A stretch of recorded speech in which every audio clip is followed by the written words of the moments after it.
Hey there, my name is Julie. I'm going to talk about spiritual stuff. I need to talk about this because my awareness is expanding on this topic and I want to solidify it for myself, and when I talk about it more, it will be more apt to solidify. Interesting, one moment. Okay, so my awareness is expanding on this topic and I want to solidify that for myself. So I'm going to talk about it, okay? And it does pertain to a video that I recently released. Something about intentions. Intentions not being enough. Okay. Hold on. I'm almost losing it. See? Hold on. I gotta pause and I don't want to start back at the beginning of my story because I'm going to lose the highest awareness that I have right now. Hold on. I couldn't grab it. I'm going to have to take the ladder again, so I'll tell you what brought me onto the topic. Is it like this for you guys? Like when your consciousness is expanding, are there points where you're like, oh, if I don't pull on that a little more, I'm not going to be able to retain it?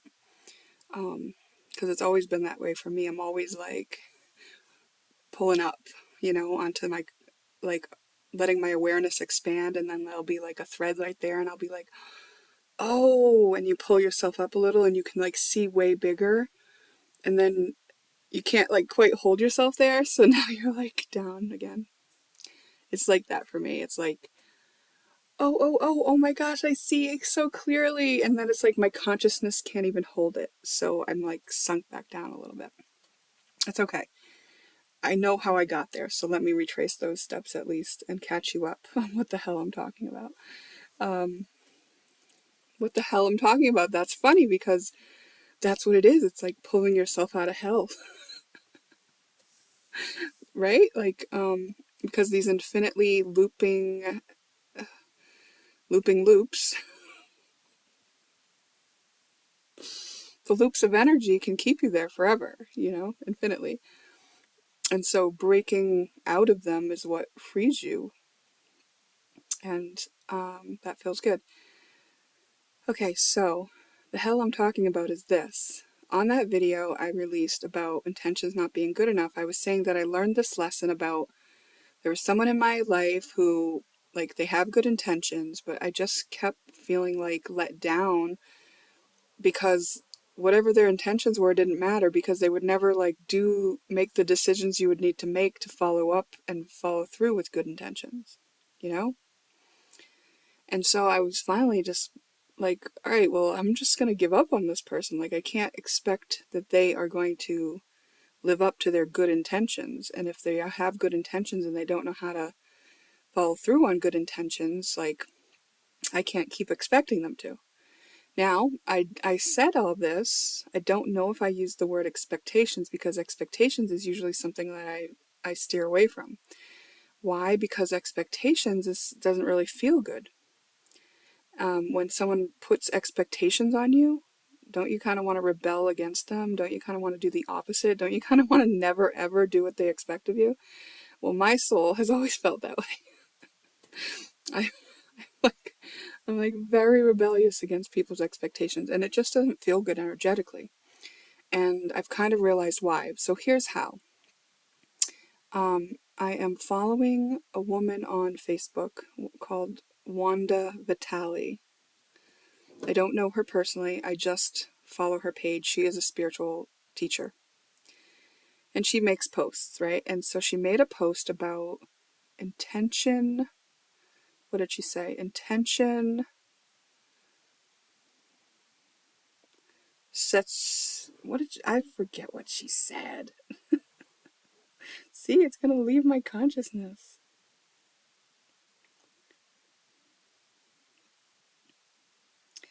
Oh, reality bends to your intentions. That's what she said.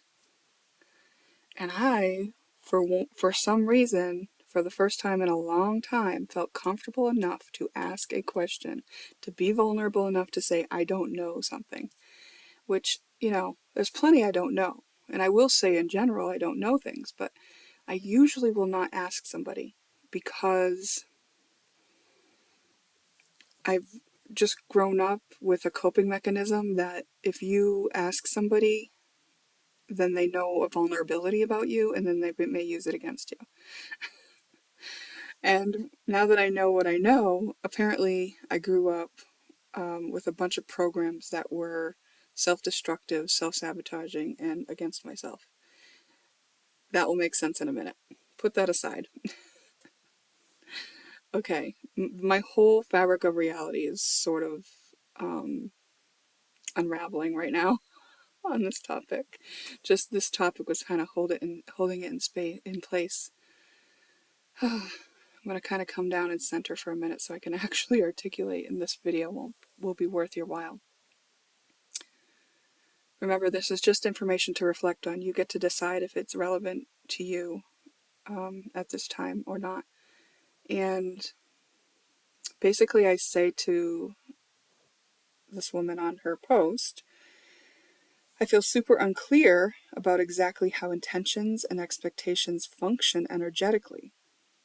I guess I have too much distortion in my field to see it clearly. I'm curious to know more. Because when she said reality bends to your intentions, like that wasn't super clear to me. Like I read energy and I'm really good at it. But when I looked at intentions, I couldn't clearly see what intentions was doing. Like I couldn't see how it would bend reality because all I saw was like the things that would make it not work. Why? Because I see shadows. And then her explanation put it all into perspective for me. I will share. I'm going to share, I guess, what she said. I mean, it is public comments, so. She said, that's a beautiful and important question. Intentions are like a directional signal. This is Wanda Vitale, by the way. Look her up if you're interested in a great spiritual teacher, because I think she has a lot to offer and she is taking clients. Intentions are like a directional signal. They declare, this is what I'm now willing to live. They focus your energy, your choices, and your awareness. Makes sense, right? Your intention. But expectations are what your nervous system actually anticipates. They're the autopilot under the surface, shaped by past experiences, survival, and the patterns set up as a child. You might intend to welcome more money, for instance, but if you've rehearsed not enough for decades, that expectation will override the intention. Because your field is simply more stabilized in the old pattern. So, intention sets the direction, expectation reveals your readiness, what you actually expect deep down. When they match, life moves. When they don't, you'll often get feedback in the form of delay, tension, or looping experiences. This is what I do in my work with clients, closing that gap. Great. So, I feel like it's what I do in my work too, but I never would have articulated it that way because I have held on to this particular pattern for until now. And the interesting thing is, there's all kinds of evidence over the years of me knowing a bigger awareness than this pattern, but while still holding this pattern.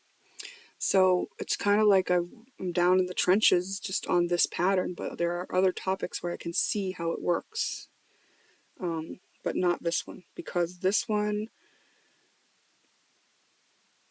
held some places where I was coping through projection, and I wasn't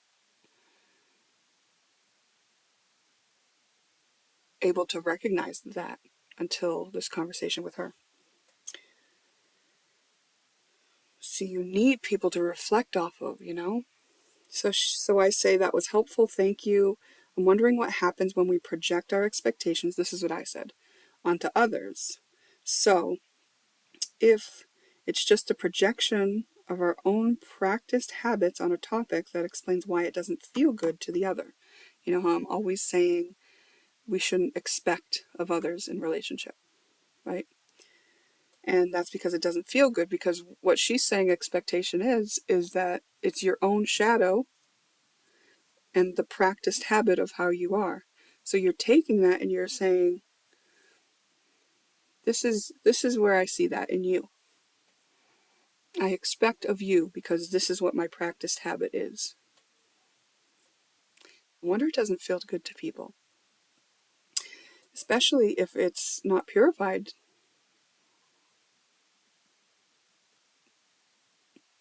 It's not theirs. So if they were in a lower vibration, it wouldn't feel good because it was a higher vibration that shined a light on them.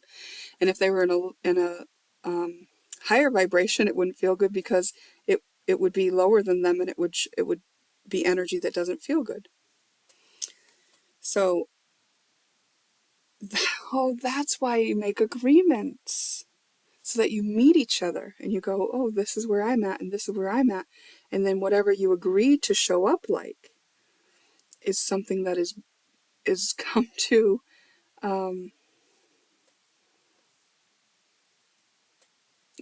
cohesively in a way that is bridged, where the assault doesn't take place energetically. Ooh, okay. This is very helpful to me.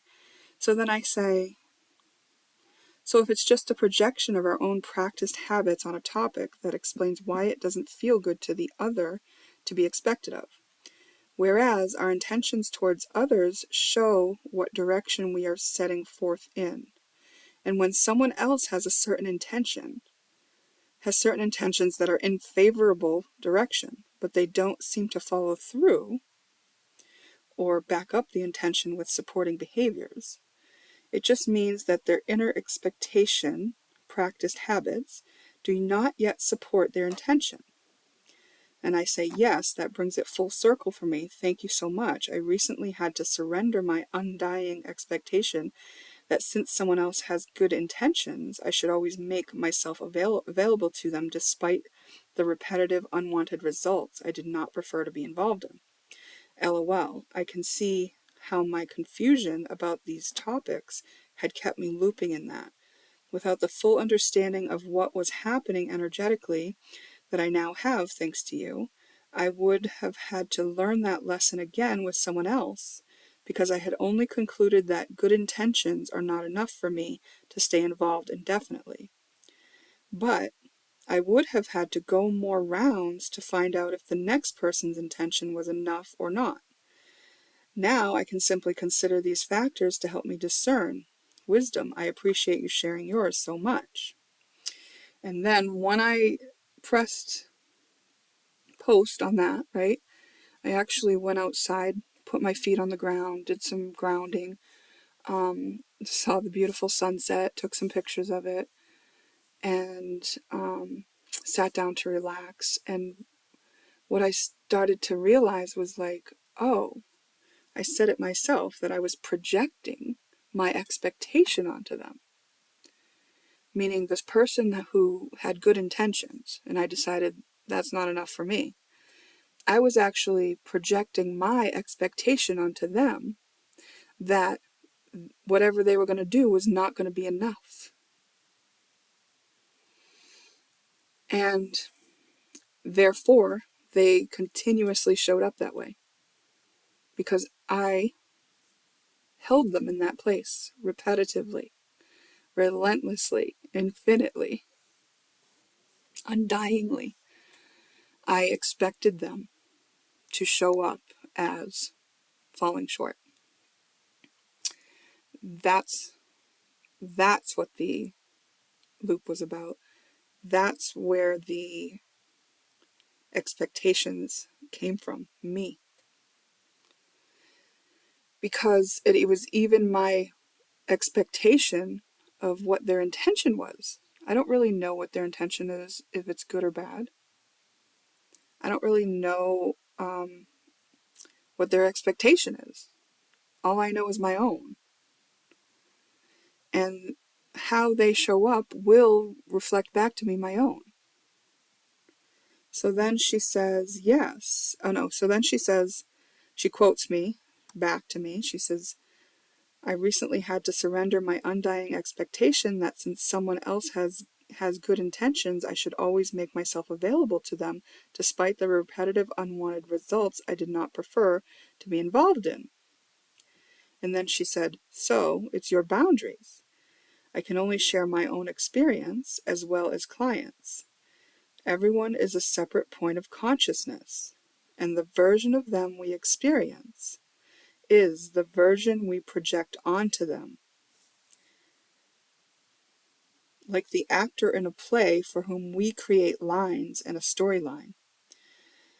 She says, 2 of my clients have turned their relationships completely around by refusing to engage with their old projections. They changed, and their partner's behavior changed. My marriage reflects this too. I know that this has happened in my relationships too. When I have taken back my projections on certain topics, the people have shown up differently for me. And this is no different. And because I didn't understand how intentions and expectations energetically were working, I knew that they were unwanted, the expectations. I didn't really understand about intentions because I kind of grouped them together, you know? I couldn't like clear this up for myself until she explained this for me. And it was after I had posted and I was outside, I started to like unravel and realize, oh, I projected this onto them. And so she said that back to me. And then I was like, yes, after I posted, I felt my awareness expand in that way. It's my own projection onto them that they will always fall short, playing out in a loop. Thank you for helping me solidify it. And then she wrote, boom. So let's look at it in terms of the post that I made in a recent video about good intentions are not enough. What it means is that on a conscious level, I wanted to believe that this person was well-intended, right?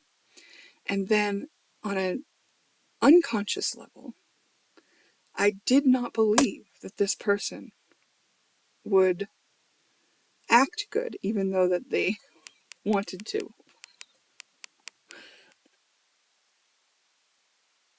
I mean, this has got to be a program that I've got from childhood, but I kind of feel like it goes more than that. It's like, I feel like this is a part of my soul plan to come in and like experience what it's like to basically pit everyone against you in your own mind and then live that out. Oh my God. But what a relief to know that they're just playing their part for me and I can change the part that they play for me, right? What a relief. So in actuality, intentions are enough if you can get your expectations in line.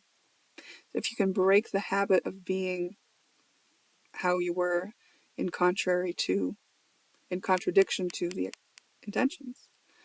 However you've been being that's in contradiction to the intentions has to be broken up, cleared up, and lined up before the intentions can actually take you to where you need to go.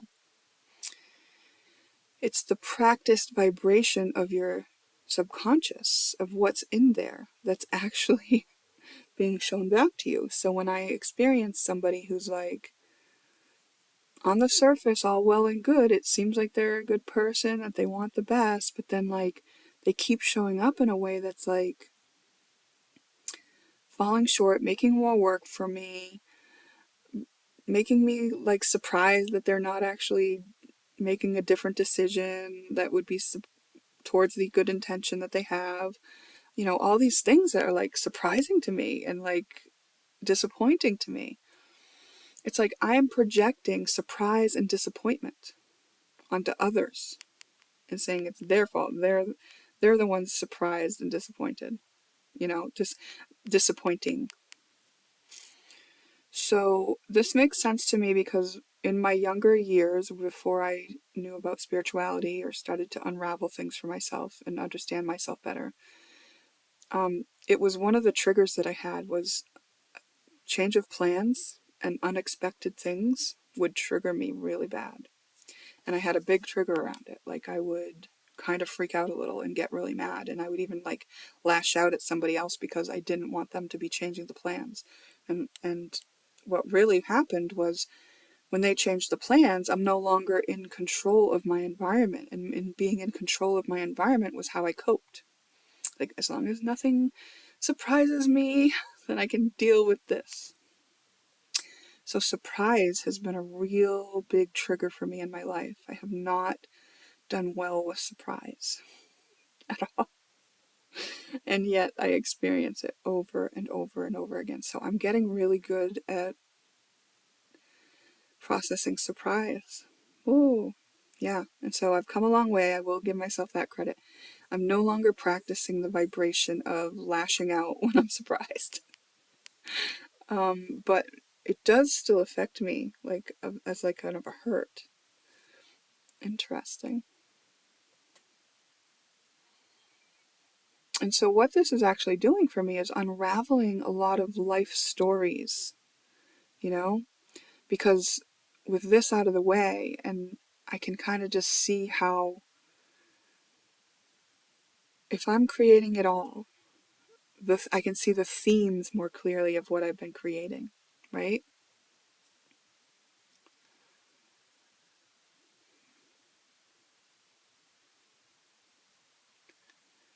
Yeah.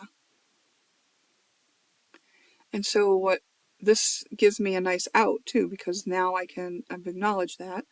I'm going to validate that. Like, okay, well, and my validation is going to come from my soul's perspective. Like, okay, well, this is what I came to study. This is why I set up a life this way, that I would experience these things, because I wanted to study this. And then I'm going to accept, oh, here I am studying this topic of what it's like to turn in everyone in your reality against you. I mean, I laugh, but I can see outside of me examples of people who have also done that. So I'm going to be taking back those projections, you know, because that's just me seeing them that way is the projection, is the placeholder for that theme in me that I hadn't owned yet. I'm like, oh, that's mine actually. Thank you. I'm the one experiencing that, you know? So once I get to own it and accept it, then I can be present with how it feels. Okay, here we're getting somewhere. How does it feel to turn people against me? To feel like they're going to surprise me and bamboozle me and not live up to any high standard and fall short all the time and not consider me and not care and you know, it's like, what does it feel like? Well, it feels real bad, I can tell you that. But I'm gonna sit with all of these feelings and like process it through. And I think it's a here's the thing, it's like, this is at a deeper level of my self-worth, right? Because people who don't have self-worth, if I don't have self-worth, it's easy to kind of experience a world that's against me, right? Because I don't have the worth. Oh, yeah. Like, I can feel my heart kind of achy around it. And I can also see that the reason why I would want to experience this from a soul level is because I wanted to see what it was like to be down there, like the down, down, down place. Down on yourself, I mean, like down on myself, and then to bring myself up. I wanted to see what it was like to travel that bridge for myself, the bridge from infinitely looping hell to heaven on earth. Yeah. And it's just really a matter of lining up my expectation for myself and others and, you know, all of it with my intention. And my intention is to do that, right? My intention is to line up my expectation. And I've already got a lot of skills going towards breaking the habit of, of expecting all those things by understanding them, right? And that's what I've been doing for all these years. So I've always been working on this. I just couldn't have put it in these kind of words yet, you know? And all of the formulas and the skills and stuff that I've been using are based on the consciousness that I had at the time. But if you're not in an awareness that allows you to see that everybody else is responding to you and playing the lines you wrote for them, then you're like playing from a point of view that's divided. And so in that case, my formulas will work, right? Because if you're divided, what my formulas do is build the bridge. Build the bridge on that topic, build the bridge on that topic, build the bridge on that topic. You see?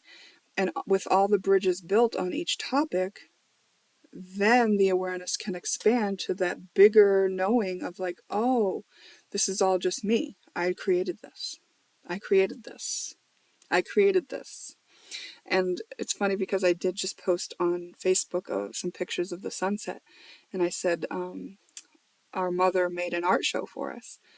And it's like, oh, I made this art show for us. I made this art show for us, you know, this sunset. Like, I feel like this could sound really egotistical when I'm saying it if you can't like see that perspective that I'm like just barely tapping into with a little toothpick when I'm saying it, you know. So it's not embodied in me here right now by any means, but I will be working or to allow it to be embodied in me, and I will be continuing to take back all of my projections. And I just wanted to share this, and I wanted to solidify that for myself, and like that goes for even you as like my audience or lack of, you know. That's a projection, right? Like if I'm projecting out the energy that you're not going to watch, that it's not interesting to you, that it's not helpful to you or anything like that, then that's the experience I'm going to have. And why would I write that in? Because I was studying that topic. I was studying what it was like to live out the experience of telling myself that I was not going to be paid attention to or I wouldn't matter or any of that. And like I said, why did I want to study that? Because I wanted to study what it was like to go to the other extreme. Why would I want to study the extremes of those things? Because I wanted to master it. I think I just heard that's fifth house. Oh wow, I wanted to master the fifth house. Not only the fifth house, but yeah. Wow. Okay. Okay. Well, I do have the moon and Mars in the fifth house, and my Mars is retrograde at 0 degrees Cancer in the fifth house. If you know a bit about astrology, you know that's a very potent degree because, you know, some astrologers might go, oh, that means you're just like a baby in that energy. But in my opinion, it's like the pioneer degree, but it doesn't mean my soul is a baby around that energy. It just means my soul wanted to come in on that degree so that I could use it however I want. Boom. There's my mimic program.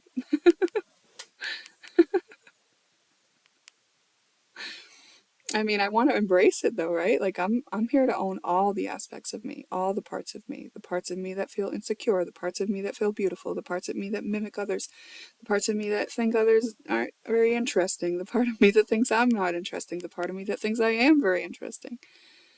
I want to embrace all of that part, all of the parts of me that think that I have to prove something, the parts of me that feel like F you, the parts of me that refuse to quit eating glutinous bread, and the parts of me that have fallen in love with coffee.